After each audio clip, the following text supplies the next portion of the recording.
You see, South Africa historically has been viewed as an asset for foreign powers. For the longest time, it was under the control of the West. So our gold, there was a gold standard in the world. We used to fuel that. South Africa, at some point, was the largest gold producer. But our gold was not stored in South Africa. It was actually in vaults in London. And there was an arrangement between the Americans and the British in terms of keeping the gold in London. So South Africa was an asset for the West for the longest time.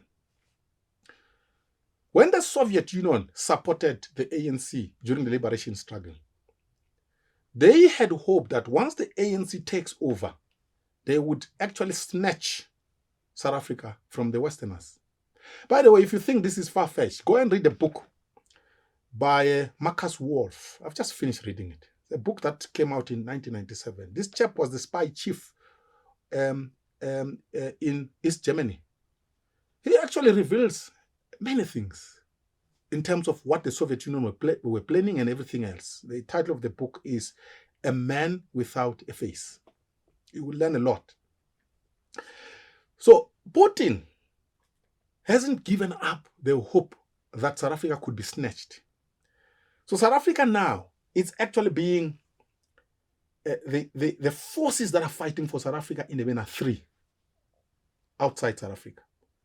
The Chinese, they want South Africa badly because we have strategic minerals here.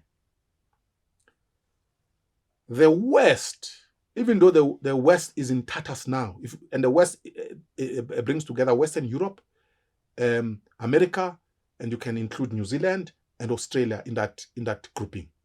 But that grouping actually is in tatters now. And we can talk about that. But they still, by the way, have huge interest in South Africa.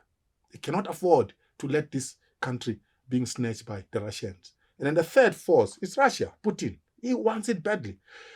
So the MK, Putin sees it as an instrument through which he can actually gain control over South Africa.